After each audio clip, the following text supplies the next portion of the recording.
Muy bien, pues buenas tardes a todos y a todas. Me da mucho gusto hoy estar en este evento que es el examen de experiencia recepcional que hoy tenemos que hacer de manera virtual por esta pandemia. Y bueno, muchas gracias a todos por estar aquí. Miguel Alejandro Cámara Árciga nos va a presentar su trabajo intitulado Desarrollo de una aplicación de escritorio para la generación y gestión de fichas de fotocolecta. Este trabajo es codirigido por su servidor, el maestro Gerardo Contreras Vega, el maestro Juan Carlos Pérez Arriaga y como sinodal la doctora María Karen Cortés Verdín. Y también nos acompaña, dando fe y legalidad de esta presentación, la maestra Minerva Reyes Félix, que le agradecemos también mucho su participación en este examen. Y bueno, sin más preámbulo, vamos a empezar con la presentación. La dinámica va a ser la siguiente, Alejandro. Tienes 20 minutos, 25 minutos para presentarnos tu trabajo. Te indicaremos cuando ya se te haya acabado el tiempo y después procederemos a una serie de preguntas para después deliberar nosotros como jurado y dar el veredicto. Entonces, de nueva cuenta, les pedimos a todos mantener sus micrófonos en silencio, por favor, para que no metan ruido. Y adelante, Alejandro. Ok, muchas gracias. Bueno, pues muchas gracias por la presentación. Como comentaba el maestro Gerardo, esta presentación es para el proyecto de desarrollo de una aplicación de escritorio para la generación y gestión de fichas de fotocolecta. Está en modalidad práctico-técnico. Y bueno, como mencionaba, los directores son maestro Gerardo Contreras Vega, maestro Juan Carlos Pérez Arriaga y la doctora como sinodal, la doctora María Karen Cortés Verdín. Esta presentación está dividida en 9 partes, comenzando por los antecedentes, después planteamiento del problema, objetivos, justificación, método, la aplicación de este método, resultados, trabajo futuro y referencias utilizadas durante este trabajo. Como antecedentes tenemos que durante estos últimos 100 años ha habido una pérdida significativa de información biológica a lo largo del mundo. Y esto es derivado de varios factores, como la pesca y caza furtiva, la destrucción de hábitats, la contaminación y la introducción artificial de especies. Esto insta a tener un mecanismo que permita la persistencia de información biológica y evitar así su pérdida permanente. Uno de estos mecanismos que ha sido utilizado durante siglos son el uso de las colecciones biológicas. Las colecciones biológicas tienen como propósito el proteger y resguardar información biológica, el tener disponible un panorama general dada una determinada región y proporcionar a la comunidad científica pues, información. Las colecciones biológicas se nutren de artefactos de distinta índole, como lo son fósiles, especímenes, sonidos y las fotocolectas, que son los artefactos que nosotros vamos a tratar en este diapositivo. Las fotocolectas son imágenes que se obtienen a través de una actividad de fototrampeo. Generalmente son tomadas desde cámaras trampa, pero en últimos años se ha visto una afluencia mayor de dispositivos móviles. Y bueno, para que estas fotocolectas sean agregadas a colecciones biológicas, generalmente se adjuntan a una ficha de fotocolecta. Las fichas de fotocolecta tienen información acerca del instituto que las está generando, como el nombre de la colección, el nombre del instituto, el nombre del catálogo al que pertenecen. También tienen información georreferencial como latitud, longitud, tipo de vegetación, tipo de clima y información taxonómica, como taxonómica referente al espécimen que está capturado en la fotocolecta, como nombre científico, edad, etapa de vida. Y bueno, el problema actual con la generación de estas fichas es que es un proceso en donde la información se captura de forma manual. Dado esto, requiere un elevado esfuerzo en horas hombre, falta un formato estándar, un formato o una plantilla estándar, y dado que no hay una herramienta que haga esto automáticamente, tampoco se explota la información contenida dentro de una imagen, como lo son los metadatos. Y bueno, tampoco hay mecanismos de protección contra plagio contra estas fichas. Como justificación tenemos que actualmente el Instituto de Investigaciones Biológicas de la UB no cuenta con una herramienta que tenga como perfil la creación y la generación de fichas de colecta, debido a que en una revisión sistemática realizada al inicio de este proyecto no se encontró ninguna herramienta o ningún instrumento con este perfil. Lo que utiliza actualmente el instituto son herramientas como PowerPoint y Photoshop. Entonces tenemos que como objetivo queremos automatizar el proceso de generación de fichas de fotocolecta mediante una herramienta de software que permita su creación y gestión. Para ello tenemos varios objetivos específicos, como lo son identificar y analizar el proceso que actualmente utiliza el instituto para generar dichas fichas, la realización de un proceso de ingeniería de requisitos, elaborar un producto de software y validar dicho producto de software. Como método tenemos que el primer paso que se tomó para realizar este proyecto fue la realización de la ingeniería de requisitos, tomando las 4 fases propuestas por Wiggers y Joy en su guía de requisitos, que son la licitación, el análisis, la documentación y la validación. Posteriormente se hizo selección de la tecnología a utilizar.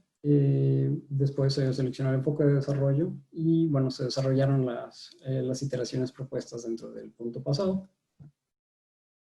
Bueno, como decía, como primer método se realizó la licitación de requerimientos. Para ello se ocupó una técnica de análisis de documentos. Los documentos analizados se encuentran los documentos que dejó mi compañero Daniel Alarcón Solano, que hizo un esfuerzo previo de desarrollo del sistema. También se encuentran las fichas de fotocolecta, tal cual, y los reportes en Excel proporcionados por el instituto de la información de las fichas. También se realizó una entrevista con el cliente, esto a fin de validar que los requisitos obtenidos mediante la actividad anterior estuvieran completos, y si no, pues ver cuáles faltaban. Se realizó a partir de estas técnicas un diagrama de casos de uso, del cual se obtuvieron un total de 21 casos de uso, y se realizó un modelo de dominio con las entidades principales de dominio. Y bueno, aquí se resaltan las dos principales, que es la ficha de fotocolecta y la colecta tal cual. Y bueno, se realizaron prototipos de alta fidelidad también, esto con el fin de obtener requisitos y también de validarlos con el cliente. Los prototipos fueron realizados con Adobe XD. Y bueno, una vez concluida esta etapa, se procedió a seleccionar la tecnología. Para ello se establecieron 3 criterios. Que la tecnología a utilizar permitiera el desarrollo para plataformas de escritorio y que fuera libre.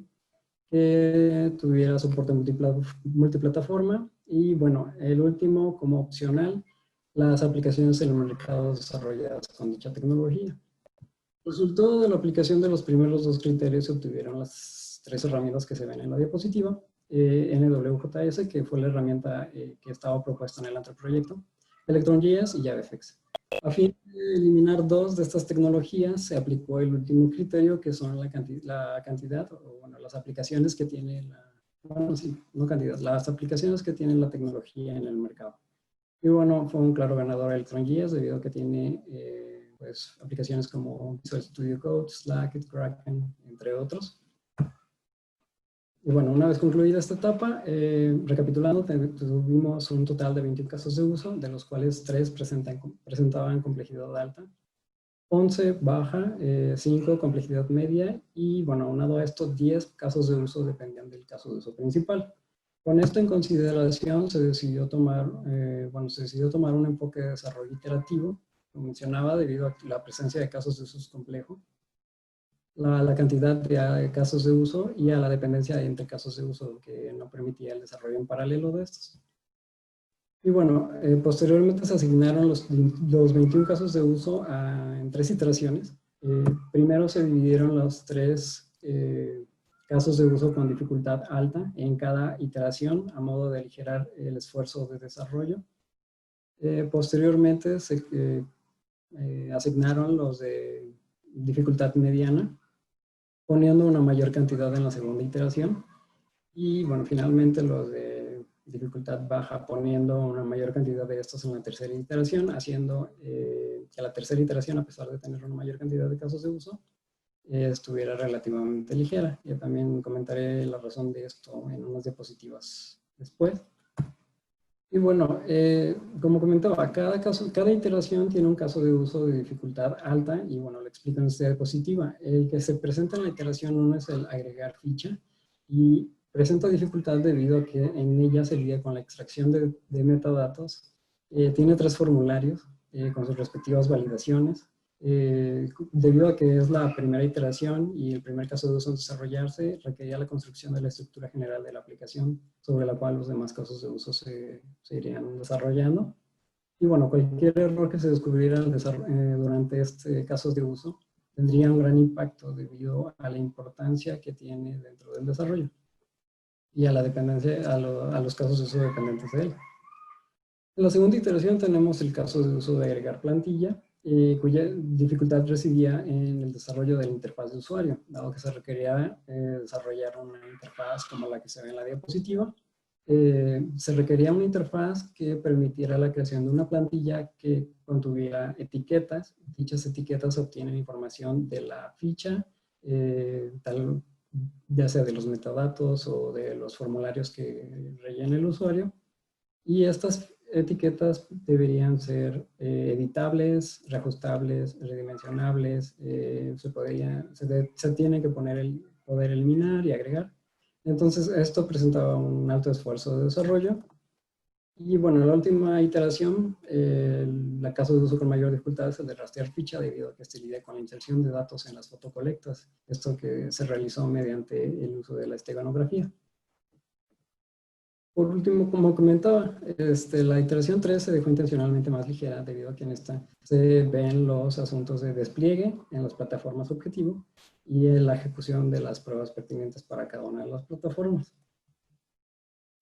Posteriormente, concluido todo esto, se procedió a realizar la primera iteración. Dentro de la primera iteración se encuentra el caso de uso de agregar ficha. Y bueno, en la primera fase de requisitos, lo que se hizo fue detallar la descripción del caso de uso. Durante la fase de diseño se modeló la arquitectura técnica del sistema, se realizaron los diagramas de clases correspondientes al caso de uso y se realizaron 4 escenarios de atributos de calidad. Durante la fase de prueba se realizaron pruebas de unidad, de integración y de aceptación. Bueno, como comentaba, se realizó la arquitectura técnica. Para ello se decidió utilizar un patrón en capas, un estilo arquitectónico en capas, consistiendo en 3 capas: la capa de presentación, la capa de negocio y la capa de persistencia. Y bueno, para las pruebas de unidad se utilizaron las bibliotecas de Jest y Vue Test Utils. Es una biblioteca que provee Vue para probar aspectos de la interfaz gráfica. Dentro de las pruebas de integración se realizaron pruebas funcionales basadas en casos de uso. Y dentro de las pruebas de aceptación se realizaron escenarios también basados en casos de uso para validar con el cliente. Por último, se realizó la ejecución de un escenario de atributo de calidad concerniente con la usabilidad, el cual mide el tiempo aproximado de realización de una ficha, es decir, el esfuerzo para realizar una ficha, tanto como con PowerPoint, que es la herramienta que actualmente utiliza el instituto para generarlas, como con ProGeFi, que es la herramienta producto de este proyecto.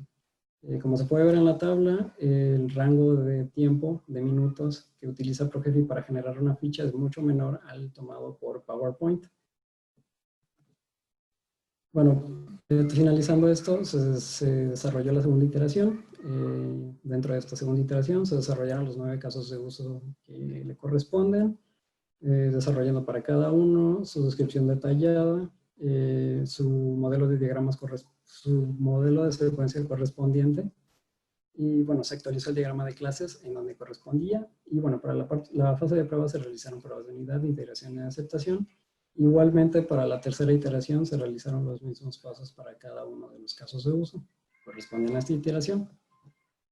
Dentro de la tercera iteración también se ejecutaron los 3 escenarios de atributos de calidad restantes, cuyo interés tiene que ver con la portabilidad. Cada escenario lidia con una plataforma objetivo, como lo podemos ver en la tabla. Las plataformas son Windows, macOS y Ubuntu. Y bueno, se mide el esfuerzo de instalación del programa en horas. Como se puede ver, el esfuerzo va disminuyendo conforme las filas van disminuyendo. Esto debido a que la familiarización que se obtuvo pues, con la primera que se realizó, por ejemplo Windows, pues fue disminuyendo el esfuerzo requerido para posteriores plataformas como macOS y pues la última que fue Ubuntu, que solo requirió 4 horas. Y bueno, como resultados tenemos que se desarrolló un sistema de escritorio. Aquí les voy a mostrar el caso de uso principal, que es el de agregar ficha de fotocolecta. Lo que se requiere para esto es primero cargar una fotocolecta. Posteriormente te manda a una serie de formularios, y dichos formularios tienen algunos campos que son rellenables mediante metadatos. Y bueno, aquí por ejemplo estamos viendo el llenado de la información general, aquí estamos viendo el llenado de la información georreferencial, que tiene tipo de clima, tipo de vegetación y latitud, longitud. Bueno, por último los datos taxonómicos, que son bueno, el nombre científico, los datos de observación, que son el sexo, la etapa de vida del espécimen, y por último, se ve una vista previa de cómo quedaría la ficha de fotocolecta. Para crear una ficha de fotocolecta tal cual, se debe agregar un curador que dé fe de que los datos son correctos. Y bueno, una vez que se da a generar ficha de fotocolecta, la ficha es generada dentro del correspondiente, como se puede ver ahí, y se puede consultar su versión final.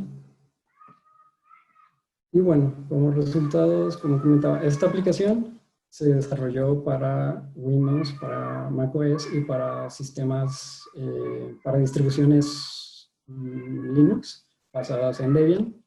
En este proyecto solamente se probó Ubuntu. Y bueno, se tuvo también una página, se desarrolló también una página web en donde se muestra el propósito de la aplicación, el manual de usuario, están disponibles las descargas y bueno, el contacto de las personas responsables del proyecto. Aquí está una captura de la página web en donde se pueden ver las descargas. Están para las tres plataformas. Y bueno, como trabajo futuro tenemos que, tomando en cuenta el desarrollo de las fases de requisitos y diseños presentes en este sistema, se puede considerar el desarrollo de un sistema web que permita expandir sus capacidades. También se tiene en cuenta el agregar datos de rastreo mediante esteganografía para formato JPG, porque actualmente solo se soporta PNG. Realizar mantenimiento de la aplicación, realizar pruebas con usuarios ajenos al instituto, la automatización de las pruebas de integración, implementar la funcionalidad de la cuenta de administración de la administración de la cuenta de usuario, evaluar el actual diseño gráfico de la aplicación y proteger el archivo de base de datos de la aplicación.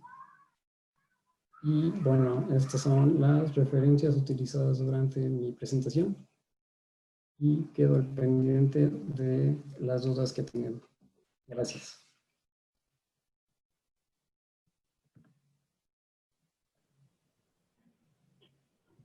Muchas gracias, Alejandro. Bueno, vamos a empezar con la parte de preguntas. Le pedimos a la doctora Karen si gusta iniciar. Sí, muchas gracias, maestro. Felicidades, Alejandro, por tu trabajo. Debo reconocer que es un trabajo que hiciste prácticamente tú solito, al menos de la parte de ingeniería de software. A mí casi no me preguntaste nada, por eso te voy a jalar las orejas. No, es cierto, tengo unas dudas. Felicidades, es un buen trabajo, está muy bien hecho. La verdad, sí, te felicito. Muchas gracias. Con respecto a las iteraciones, ¿por qué decidiste que eran 3? Bueno, como comentaba, desde que se tomaron los requisitos, se observó la presencia de algunos casos de uso que no eran iguales que los demás. O sea, por ejemplo, desarrollo de... Comentaba, el agregar ficha de fotocolecta era evidente que tenía una dificultad muy alta.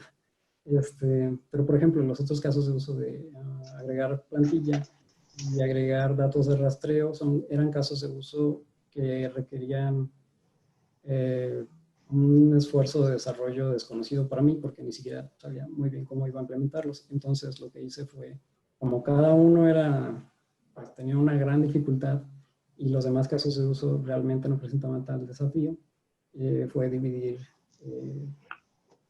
ese esfuerzo en los 3 casos de uso, es decir, separar el esfuerzo en 3 iteraciones y cada iteración manejar la dificultad de cada caso de uso y aparte los casos de uso que venían, que tenían dificultad más baja, que eran más manejables.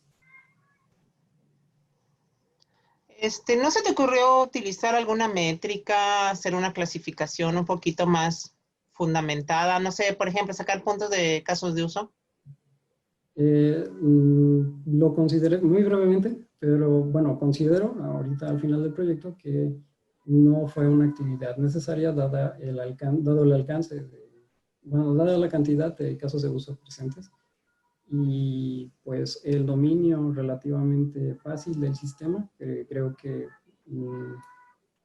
pues no era demasiado para analizar, entonces creo que con la consideración personal fue suficiente para clasificarlos.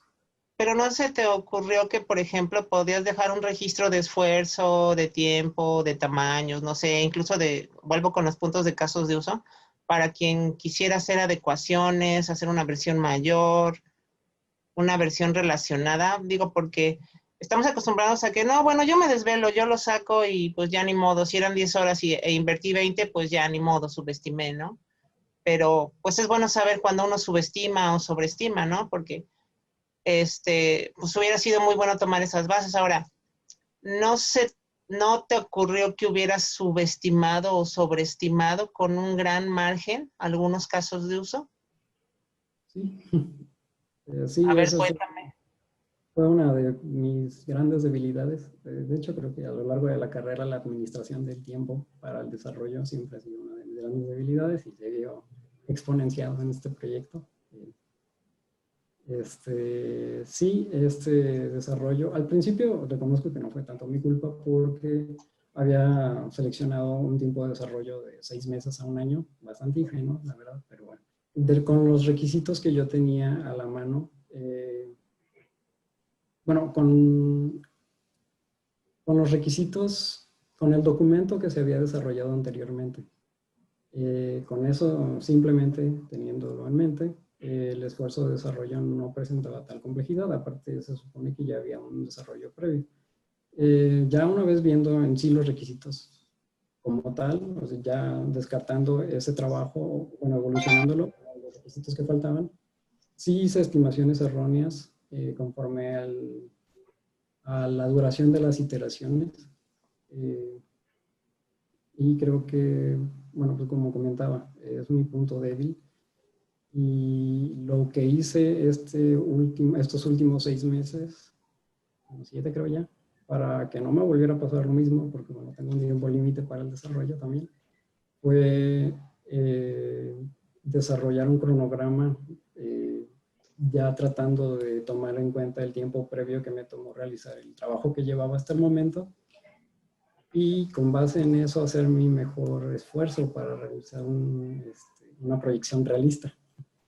Y creo que funcionó porque ese cronograma sí se completó, sí se siguió al pie de la letra y bueno, pues es como estoy aquí.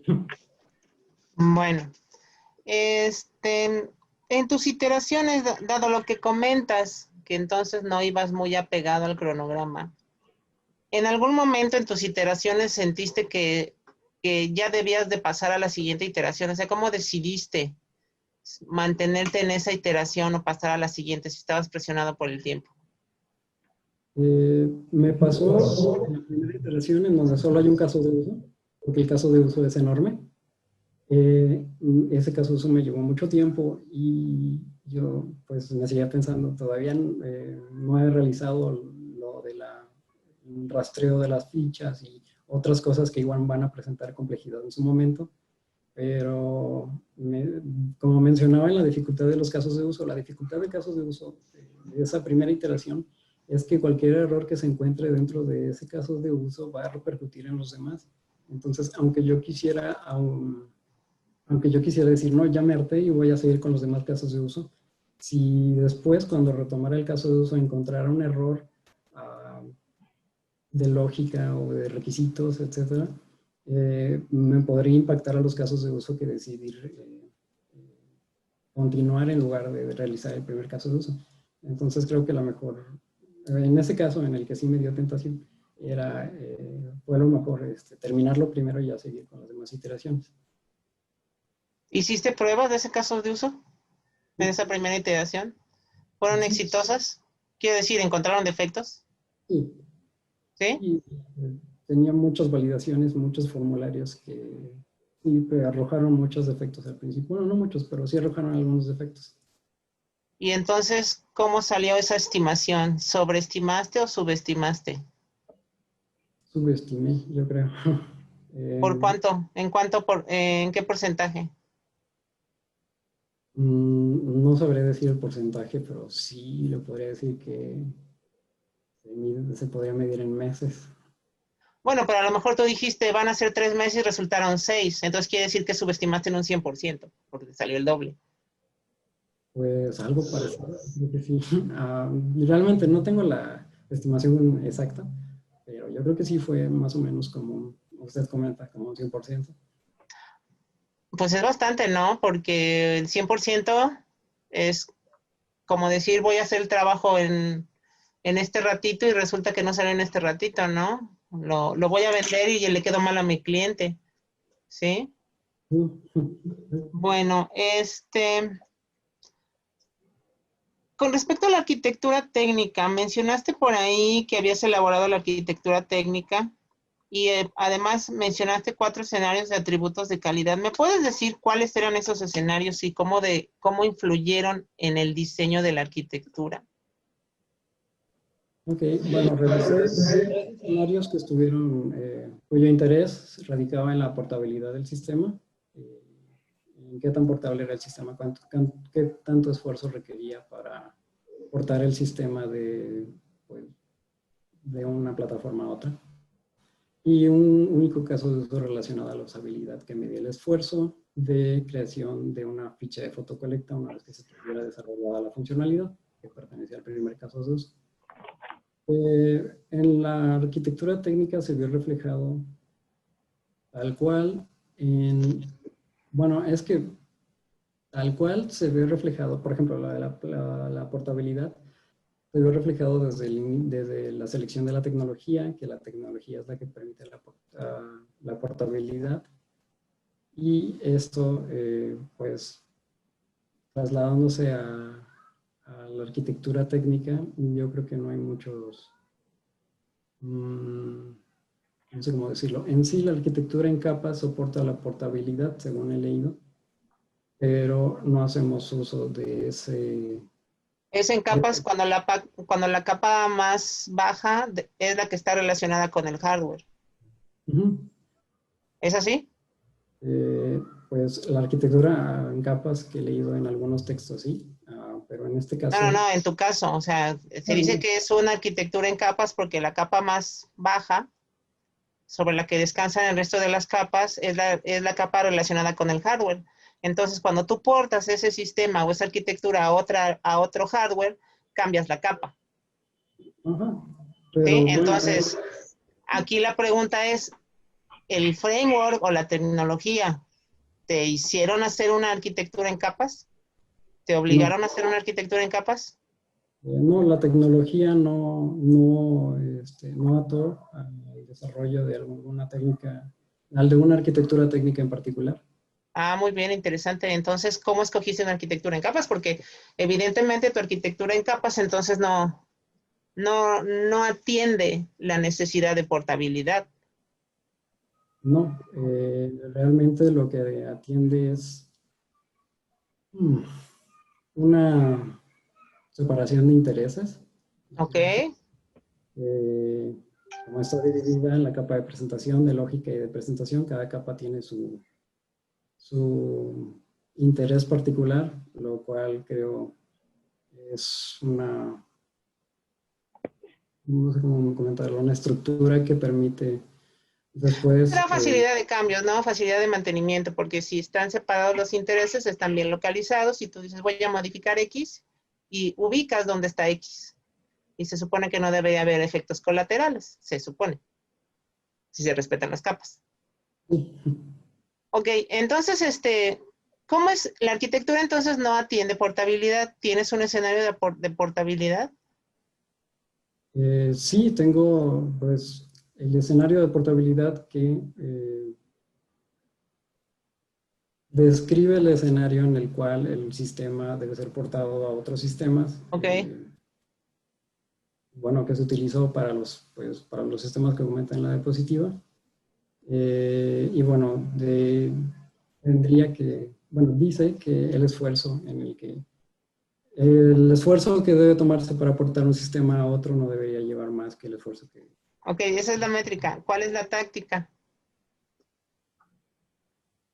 Bueno, la táctica también viene de la mano con el uso del framework. Ok. El framework es el que permitió, bueno, el que provee ya una forma de hacer la portabilidad a otros sistemas, provee archivos de configuración y, bueno, una serie de guías de usuario. Ok. Muy bien. ¿Qué otro atributo de calidad tienes? De usabilidad fue utilizado para medir la eficiencia de creación de fichas. Ajá. ¿Y qué otros? Realmente solo especifiqué esos dos. Solo esos dos. Dos tienes. Ok. Bueno. ¿Cómo atendiste entonces las necesidades de facilidad de uso? ¿Cómo las resolviste? Bueno, la de facilidad de uso estaba en función del caso de uso de agregar ficha. Y bueno, se logró mediante algunos mecanismos, por ejemplo, el uso de metadatos de las fotocolectas, extrayendo los datos de las fotocolectas, los datos como fecha y hora de colecta se rellenaban en los campos correspondientes. Igual localización como latitud, longitud, etc. Posteriormente se hizo uso de combos y de opciones, bueno, de campo de opción múltiple para disminuir pues la cantidad de información manual que tuviera que ingresarse, bueno, teclada. Y por último, la información que se guarda dentro de por ejemplo, cuando tú creas una ficha de fotocolecta y agregas datos como quién es el colector, quién es el curador, etcétera, esos datos están disponibles para una posterior creación de otra ficha. Ok, pero ¿no hiciste algún estudio de usuarios, alguna entrevista con usuarios potenciales para saber cuáles eran sus características? Digo, porque nosotros estamos muy acostumbrados a utilizar herramientas de cómputo, pero ya cuando nos relacionamos con gente que no es de nuestra área, pues notamos que algo que es tan obvio y tan sencillo para nosotros, para otra persona no lo es, ¿no? Por ejemplo, el hecho de que los botones estén colocados abajo y de que vayan en un orden, ¿no? Eso ayuda mucho, ¿sí? No realicé dichos escenarios. Tal vez podría realizarse, pero bueno, considerarse para un trabajo futuro, pero bueno, para este caso no se realiza. Bueno, está bien, Alejandro. Es todo. Gracias. ¿No? A usted. Gracias, doctora Karen. Pasamos entonces con las preguntas del maestro Juan Carlos. Hola, Miguel. Bueno, tengo algunas preguntas que ya la doctora Karen te las hizo. Quiero remontarme un poco a los antecedentes de tu trabajo. Había un trabajo previo realizado por algún compañero tuyo de la carrera de informática. Sí, así es. ¿Por qué iniciar? Porque entiendo que iniciaste casi prácticamente desde cero. Así es. Un trabajo que ya existía. ¿No se supone que una de las competencias de un ingeniero de software es principalmente darle mantenimiento a algo que ya está? Sí, ¿O continuar un proyecto que ya existe? ¿Por qué iniciar desde cero? Bueno, el proyecto, como yo lo tenía entendido, ya estaba en la fase de pruebas. Bueno, ya había terminado la codificación. Pero cuando yo empecé a hacer mi evaluación del proyecto para involucrarme, pues para ver cuáles eran los requisitos y todo eso. Cuando hice toda esa primera etapa descubrí, pues, no, se supone que la documentación de requisitos de un sistema te debe dar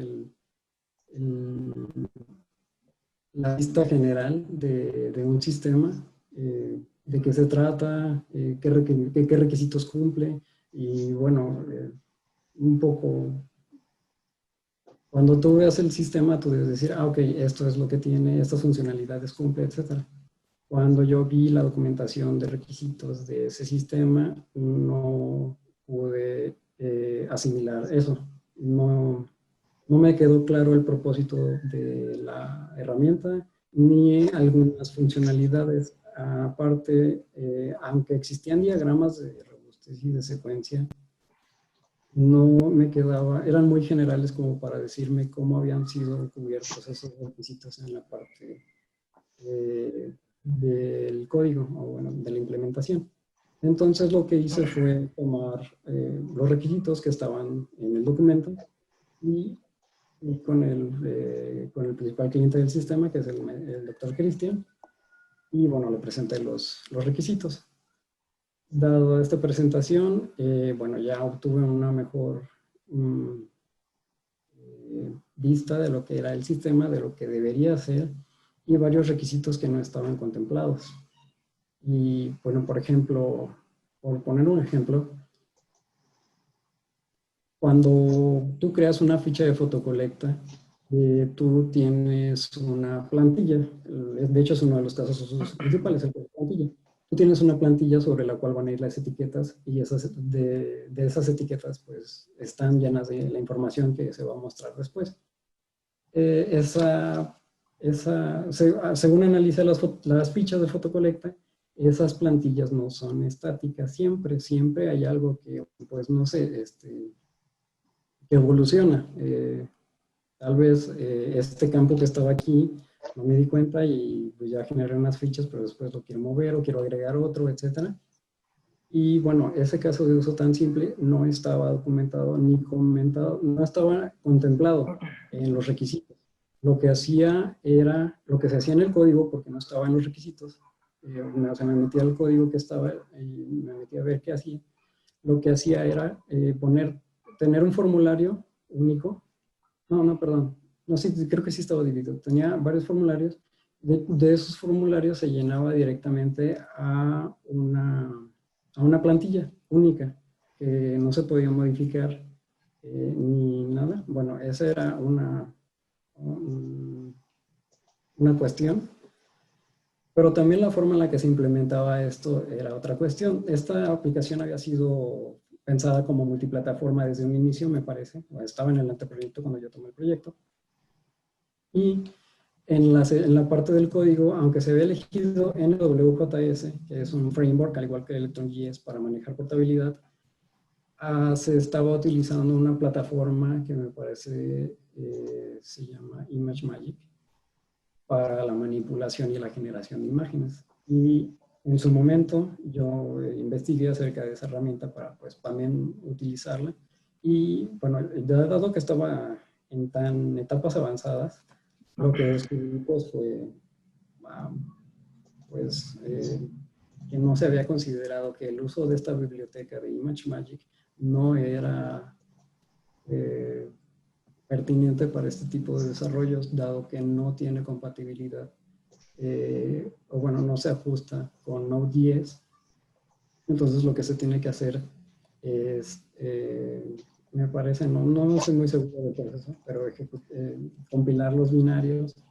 Y bueno, en resumen, poner la biblioteca adjunta al proyecto. Y entonces cada vez que un cliente quiera descargar la aplicación, va a descargar la aplicación y aparte la biblioteca de ImageMagick. Y la biblioteca pesa más de 100 megas, me parece. Entonces, ponerla en cada cliente se me hace algo, bueno, se me hacía algo poco factible. Entonces, varios detalles así fueron apareciendo durante mi revisión de ese proyecto original que me hicieron reconsiderar el seguir dicho proyecto o tomar lo que ese proyecto me pudiera ofrecer para generar un proyecto mejor. Ok. Está bien. Sin embargo, en resumen, Si yo fuera el cliente y yo, no sé, supongo que te digo, pues yo ya pagué por un producto que me hicieron, ¿por qué tendría que pagarte a ti? ¿No?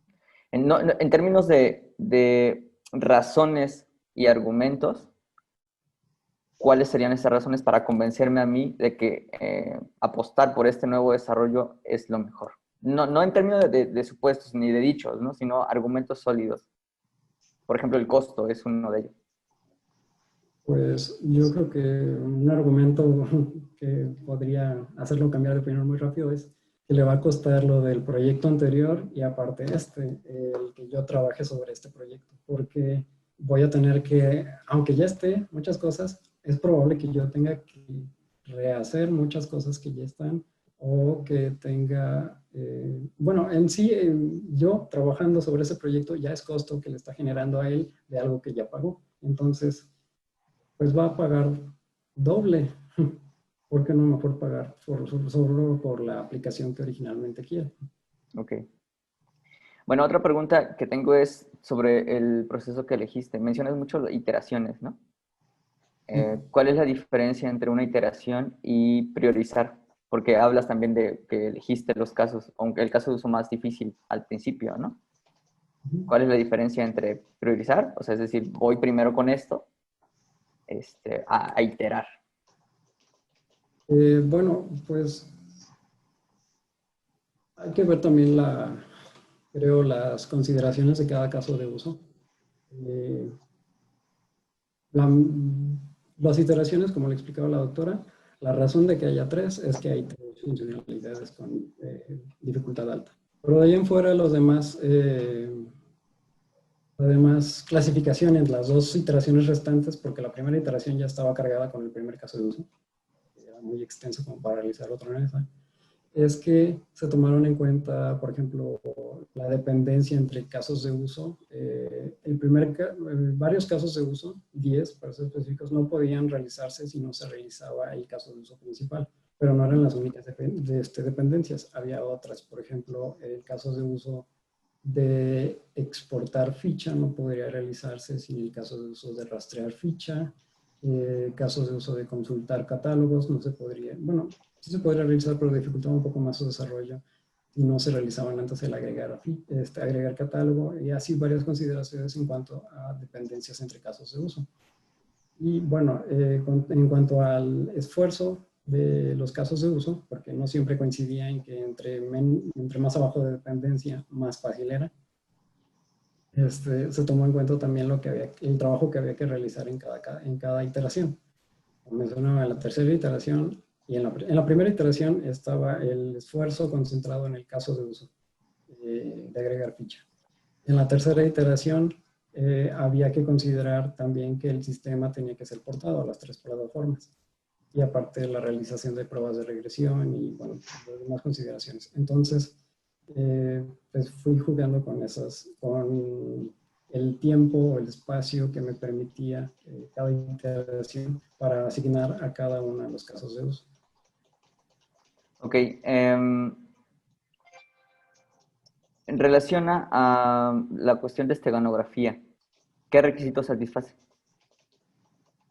Requisito bueno, según me comentó el doctor Cristian, fue una ocasión en la que sufrieron un robo por parte de sus fotocolectas, de sus fichas de fotocolectas, y entonces la necesidad que cubre es que en caso de que haya o exista un robo de ese tipo, se pueda identificar el origen de dicha fotocolecta, de dicha ficha de fotocolecta, pues para verificar que se trata de un plagio.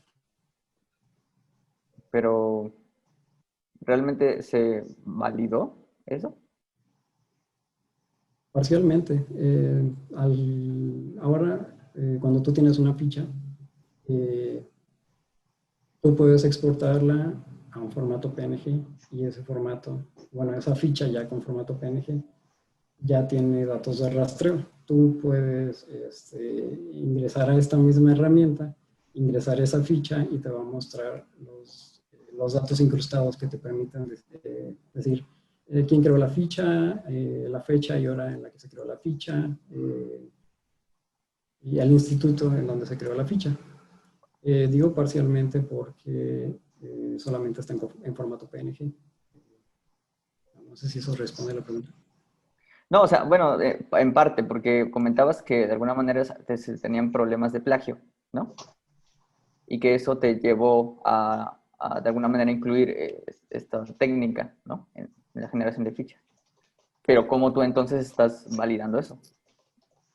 O sea, si el problema inicial fue el plagio, ¿en qué estatus estamos en el proyecto? Y si valió la pena o no agregarlo. Yo creo que valió la pena, pero es un esfuerzo incompleto aún. No puedo garantizarle, no puedo decirle, mire, tenga este sistema y las fechas que va a generar con este sistema son antiplagio. No se los va a poder robar nadie, o si se las roba alguien, pues puede rastrear su origen. Porque es un mecanismo de protección, pues, no antibalas. Para alguien que sabe, creo que es fácil deshacerse de esos datos que están incrustados o simplemente capturar la imagen y utilizar otro archivo. También hay trabajo que falta para lograr que esa esteganografía sea eficiente. Actualmente los datos que están incrustados no están cifrados. Entonces, o sea, no se pueden leer, obviamente, es porque es un archivo, o sea, están entre caracteres ilegibles, pero pues no hace falta una contraseña o no hay una capa ahí que te permita, que te diga necesitas autenticación para ver estos datos. Entonces... Ok, entonces eso es un trabajo futuro de tu proyecto. Ok, en relación a lo que comentas de las plataformas, ¿cuántos de los clientes que van a utilizar tu aplicación son Windows? ¿Cuántos son OS X? ¿Cuántos son Ubuntu? ¿Y por qué decidiste las 3? ¿Por qué no 2? ¿Por qué no solo una? Okay.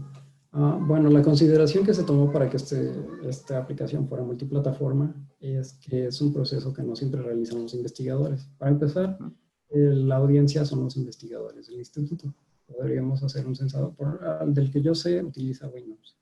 Pero este no es un proceso, como mencionaba, que realicen siempre los investigadores. De hecho, me comentaba el doctor Cristian que que una gran parte del esfuerzo de creación de fichas se va a prestadores de servicio social.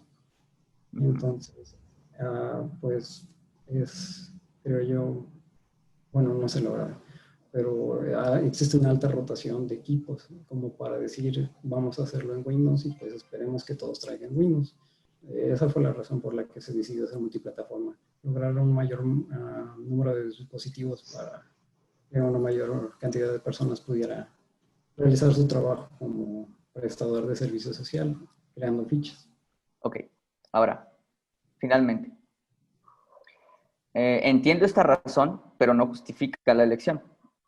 Porque yo te puedo decir, pues me quiero comprar un auto 4x4 por si algún día voy a las dunas a Chachalaca. Y resulta que nunca voy, nunca salgo de la ciudad. Pero tengo como la esperanza que algún día eso suceda. Al final, un auto que me transporte en la ciudad, pues va a satisfacer mis necesidades de movilidad. Y ese sueño de ir a las dunas, pues ni siquiera va a ser real. Ahora, pero sí, eso influye en el costo. Porque no es lo mismo comprarme un auto 4x4 que un auto que me mueva en la ciudad. Y en términos de esta situación que te manifiesto, ¿cuánto le costaría al doctor Cristian o de cuánto va a llegar el cheque a tu cuenta por este proyecto? Y si no se hubiese incluido estas características, ¿en cuánto se afectaría el costo? Pues no le puedo hablar en términos de costo porque no tengo experiencia en esa área, pero le puedo hablar en términos de costo, tal vez no costo de dinero, pero sí costo en cuanto a otros aspectos dentro del software.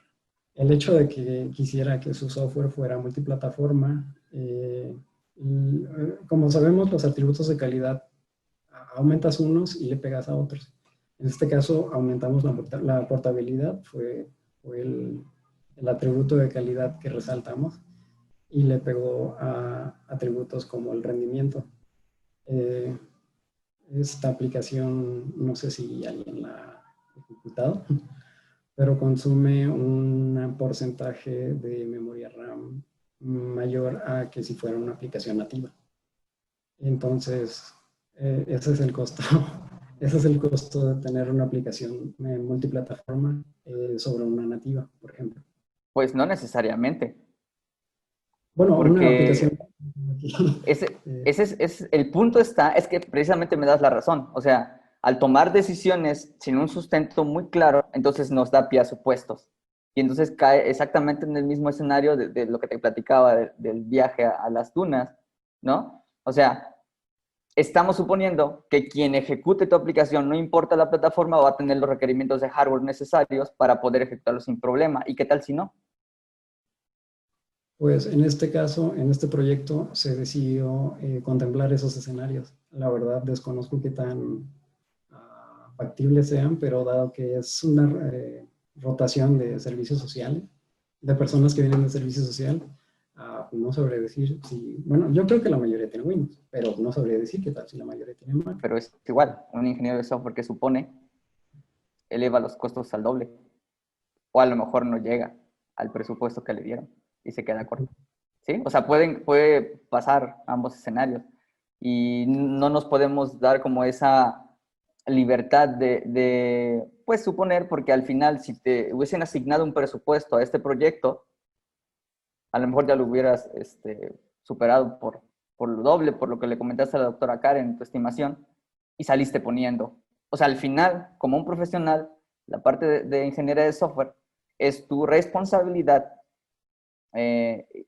ética también, pues considerar todos esos aspectos, porque una cosa es en la parte académica, que no tenemos muy claro esos costos, pero realmente ese software cuesta, o sea, ese software tiene un signo de peso, ¿ok? Y es sano, en términos, te digo, éticos, porque si tuvieras personal a cargo, también los harías trabajar de más, ¿no? ¿Ok? Entonces, nada más considerar esos aspectos. El que sea un proyecto académico no quiere decir que no tengamos claro o no vamos a tener claro los costos, ¿no? Y el esfuerzo. ¿Vale? Por mi parte es todo. Muchas gracias. Gracias. Gracias, maestro Juan Carlos. Bueno, ahora voy yo. Referente con esta que te comentaba el maestro Juan Carlos, y tú comentabas que no, pues no tienes la experiencia como para hacer un estimado de costo, pero eso es parte también de tu trabajo de ingeniería. ¿Y qué aspectos tendrías que tomar en cuenta para determinar tú cuánto te costaría el desarrollo de este sistema que tú hiciste? Pues yo creo que el principal valor que un producto de software como este toma de mí, que yo debería cobrar, es el tiempo. Entonces, tendría que estimar cuánto tiempo me va a llevar realizar el producto pues, que me encargaron o que mi cliente quiere. Yo creo que esa sería la entrada. Ok, sí es importante que lo revises esto porque, como comentaba Juan Carlos y la doctora Karen, tú con tus estimaciones realmente, pues posiblemente hasta tendrías que salir poniendo, ¿no?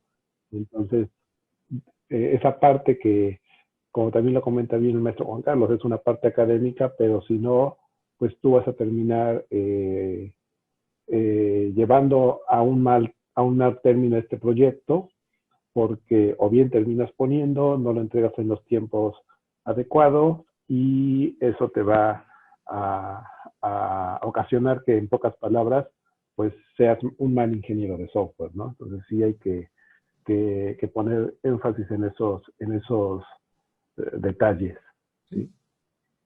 Me llama también mucho la atención que comentas que mucho la parte de la portabilidad y en tus trabajos futuros pones que se hiciera vía web.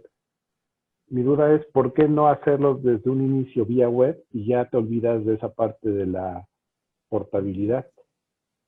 Porque no es en los requisitos del cliente, tal cual, lo que el cliente quiere es una plataforma de escritorio portable que le permita realizar de manera fácil fichas de fotocolecta. Tal cual, la capacidad web no se requiere en un principio. Para ninguno de los requisitos creo que mejoraría el aplicar aspectos web. Lo que se pone como consideración un trabajo futuro porque tengo entendido que hacia allá va dirigida, bueno, tesis posteriores basadas en este trabajo. Pero realmente que satisfaga necesidades del cliente, el hacerlo web desde un principio, creo que sería como lo que me acaba de comentar el maestro Juan Carlos. Realizar un auto para ir a las dunas y pues realmente ahorita solo estoy consciente de que se va a utilizar para la ciudad. Pero ojo, ahí vuelves a caer en un creo. Y acuérdense que en este tipo de trabajos, recuerda que ese tipo de trabajos no es en lo que uno cree, es lo que tú puedes comprobar. ¿Sí? Entonces, ese es otro punto también que hay que resaltar. ¿Cuáles fueron los principales problemas a los cuales tú consideras que te enfrentaste y que lo que tú viste a lo largo de tu preparación académica no te ayudaba a resolverlo y tuviste que usar alguna otra forma de metodología o forma de solucionar? Pues mi principal reto, como le comentaba a la doctora y al maestro Juan Carlos, y bueno, a usted, creo que eso indica que es un principal reto, fue la estimación del proyecto. Creo que es un defecto personal. Y realmente creo que la carrera y las materias que tienen que ver con desarrollo, con procesos, con administración del proyecto, todas ellas te proveen una buena base para realizar estimaciones para que logres planear bien el desarrollo de un proyecto.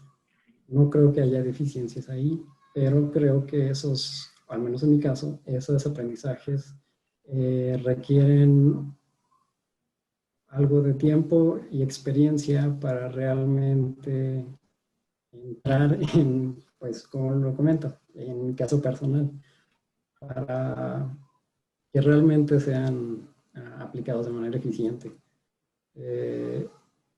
Por eso es lo que es entonces esa es mi conclusión. Mi principal problema dentro del proyecto fue la administración del tiempo y, como mencionaba, la carrera sí me preparó para ello. Bueno, me proveyó las herramientas para poder realizar, para que no caer en eso, pero creo que son herramientas que requieren práctica y experiencia para poder ser usadas de manera correcta. Entonces, pues, ese reto es el que tuve principalmente. Ok. ¿Tomaste en cuenta aspectos de accesibilidad y seguridad en el desarrollo de tu sistema? Pues realmente de seguridad, la seguridad básica. Para utilizar la herramienta necesitas autenticarte. La contraseña es guardada en la base de datos. La base de datos no se puede abrir tal cual, más que con un programa especializado. No está protegida contra, no tiene mecanismos de protección contra personal no autorizado. Está cifrada, pero cualquier persona con acceso al equipo de cómputo puede acceder sabiendo lo que busca, pero igual contemplando la seguridad también, todos los archivos pertenecientes a la aplicación se encuentran en los directorios que cada plataforma designa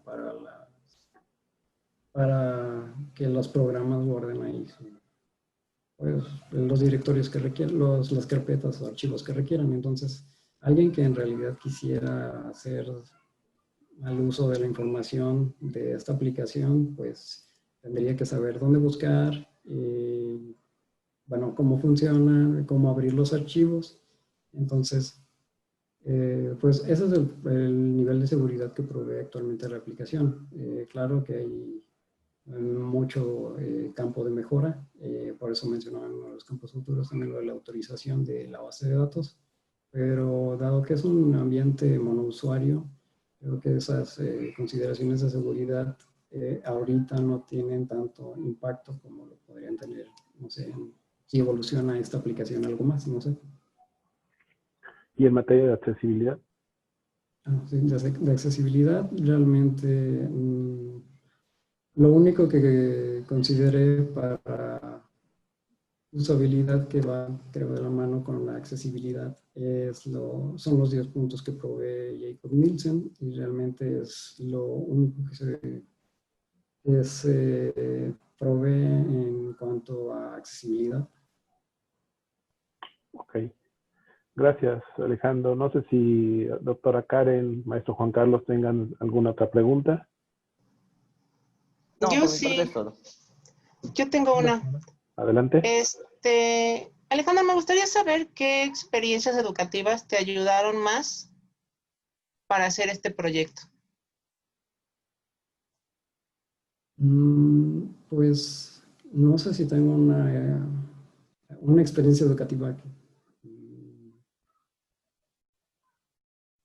Pues realmente... A lo mejor la experiencia educativa completa no, pero sí parte de ellas. Ahora que si me dices que todas, pues qué bueno, me harás muy feliz, pero bueno. No creo que todas, pero yo creo que aquellas que te enseñan del buen proceso de ingeniería de software, todas aquellas que, incluso hay algunas que están hasta nombradas después de las fases del ciclo de vida de software, como ingeniería, como requisitos o diseño. Incluso aquellas en las que uno tiene que practicar el desarrollo de aplicaciones como tecnologías, construcción, desarrollo de sistemas en red. Todas esas aplicaciones, todas esas experiencias educativas creo que aportan su granito de arena para que yo en este último proyecto que estoy haciendo en la facultad como estudiante, pudiera hacer un trabajo que se espera de un ingeniero de software. Entonces, pues sí, yo creo que son todas esas experiencias educativas que tienen que ver con el desarrollo de software, con la administración de proyectos, y las que no, que son, por ejemplo, como matemáticas discretas o probabilidad estadística. Creo que esas materias ayudan o complementan a las materias que son de lo que comentaba, que te ayudan en el proceso de generar requisitos o en el proceso general de desarrollo de software. Me llama la Entonces, atención que no mencionas pruebas o verificación y validación. ahorita, pues la verdad es que se me pasó, pero son muchas, pero sí, tienes razón. Bueno, Pruebas, verificación, validación. ok. Realmente, Gracias. ahorita que lo menciona, yo creo que pruebas sí es un área que al menos a mí me falla un poco, o son cosas que me ha ido ayudando cada proyecto que hago. Siempre aprendo algo de pruebas, algo nuevo de pruebas, que creo que me debió haber quedado claro en la materia. Entonces, sí creo que eso es algo que falla. Un poco. Bueno, gracias. Felicidades. Gracias. Bueno, muchas gracias. Ahora, bueno, si no hay otra pregunta, vamos a salir por un momento el jurado, la doctora Karen, Juan Carlos servidor, y regresamos en unos minutos. Voy a pausar la grabación para que se relajen tantito. Bueno, vamos a continuar ya después de haber deliberado. Ahora el maestro Juan Carlos va a leer el acta. Ok, Universidad Veracruzana, Facultad de Estadística e Informática. Acta de defensa de trabajo recepcional para acreditar la experiencia educativa, experiencia recepcional. En la ciudad de Jalapa, Enríquez, Veracruz, siendo las 17 horas del día 27 del mes de agosto del año 2020, reunidos en el Salón de Actos de la Facultad de Estadística e Informática, los integrantes del jurado, designados para realizar el examen de la experiencia, al C. Cámara Arciga Miguel Alejandro. Matrícula S150-11669, con base en el trabajo intitulado Desarrollo de una aplicación de escritorio para la generación y gestión de fichas para fotocolecta, en la modalidad de trabajo práctico técnico, presentado por dicho alumno aspirante al título de licenciado en Ingeniería de Software, fungiendo como presidente del jurado, maestro Gerardo Contreras Vega, como secretario el maestro Juan Carlos Pérez Arriaga y como sinodal la doctora María Karen Cortés Verdín. Conforme a lo previsto en los lineamientos para el control escolar del modelo educativo integral y flexible y ordenamientos legales de la Universidad Veracruzana, se procede a realizar dicho examen. Una vez interrogado el sustentante por cada uno de los miembros del jurado y recogida la votación, el resultado es el siguiente. Aprobado por unanimidad. Con lo que se da por terminado el acto a las 18:15 horas del día antes mencionado, levantándose la presente acta que firman los señores miembros del jurado. Muchas felicidades, Alex. Muchas gracias. Felicidades, Gracias. Alejandro. Le pueden aplaudir, a ver, apláudanle. Muchas felicidades, Alex. Muchas gracias a todos. En serio. Bueno, yo sí quiero, Felicidades. para concluir el acto, pues sí quiero agradecer primero que nada a Cristian, al doctor Cristian, por A haber ustedes. puesto este proyecto en nuestras manos y bueno, en especial también a Alejandro, que retomó este trabajo y creo que hizo un trabajo extraordinario. A mí la verdad me sorprendió mucho su madurez y su forma de trabajar, porque realmente no es de las personas que tengas que andar atrás de él para hacer las cosas y realmente eso hace mucho más sencilla nuestra labor. Alejandro, te felicito. Felicito a tu familia, porque creo que la base de todo también siempre es la familia, tus amigos, porque creo que también hacen un muy buen equipo con ellos. Felicito a tus maestros también, que estoy gratamente, no sorprendido, pero sí gratamente impactado del efecto que han tenido en ingeniería de software y que hacen un trabajo también muy bueno, y la muestra está aquí, ¿no? Con ese trabajo que tú nos presentaste el día de hoy. Entonces, ya te puedes relajar, ya lograste una meta más y estoy seguro que más adelante te va a ir muy bien. Muchas felicidades y disfrútalo. Muchas gracias. Igualmente, Alex, por mi parte, también felicitar a tu familia. Seguramente están muy contentos el día de hoy, porque, pues, y no es para menos, obviamente. Tú eres un reflejo de ellos, eres un reflejo de esa constancia, responsabilidad, de esa dedicación, y la verdad es que eres un chico muy profesional. Eres muy introvertido, eres muy centrado y muy respetuoso y disciplinado, y eso es muy importante en esta carrera. Como decía el maestro Gerardo, realmente es muy grato trabajar con chicos como tú. Para mí fue un placer tenerte como estudiante y estar dándole seguimiento a este trabajo en conjunto con los maestros, con la doctora Karen. Y bueno, no me queda más que felicitarte, desearte mucho éxito. No te olvides de la FEI, no te olvides de tus profesores, como digo yo, no te olvides de la banda, y pues recuerda que la facultad siempre será tu casa. Muchísimas gracias. Gracias, doctor. Bueno, Alejandro, ya a mí me toca. Creo que también el doctor Delfín te va a felicitar, aunque ya oí que te estuvo echando flores. Pues nada más me queda felicitarte. Reconozco tu empeño, tu dedicación. Sigue por ese camino. Sigue con esa disciplina, sigue con esa manera de hacer las cosas. Tendrás muchos éxitos. Aprovecha todas las oportunidades que se te presenten. Si hay oportunidad de salir, sal. Cambia mucho el panorama cuando uno sale de su casa. Se aprenden muchas cosas, tanto en lo profesional como en lo personal. Entonces, si tienes esa oportunidad, pues adelante, que no nos dé miedo, porque a veces nos da miedo dejar casa, pero es una experiencia que yo recomiendo. Entonces, muchas felicidades también a tu familia, es un esfuerzo conjunto, este logro es de todos ustedes, muchas felicidades, y pues adelante. Muchas gracias, doctor. Pues me uno a las felicitaciones de todos. Creo que este trabajo en conjunto que sacaron entre Alejandro y todos ustedes. Alejandro es el reflejo de su familia, pero sobre todo en la parte académica es el reflejo de ustedes tres que están aquí. Y de todos los otros maestros. Pues muchísimas gracias por esto. Estoy súper contento con estos dos últimos productos que se han llevado a cabo, Alex. Me uno a lo que decía el maestro Juan Carlos, súper profesional, súper serio y trabaja sobre metas. Creo que no pierdas eso. Y pues no me resta más a que mandarte un abrazo a ti, a la familia, al doctor Gerardo, a la doctora Karen, al maestro Juan Carlos, a todos, por llevar a buen puerto este proyecto de Juan Carlos, que ya tiene, de Alejandro, que ya tiene un rato que lo estamos intentando sacar y creo que encontramos un buen elemento para terminarlo. Enhorabuena y pues a celebrar. Y efectivamente, que no te dé miedo salir adelante. Ok, muchas gracias, doctor. Muchas gracias a todos por sus bonitas palabras.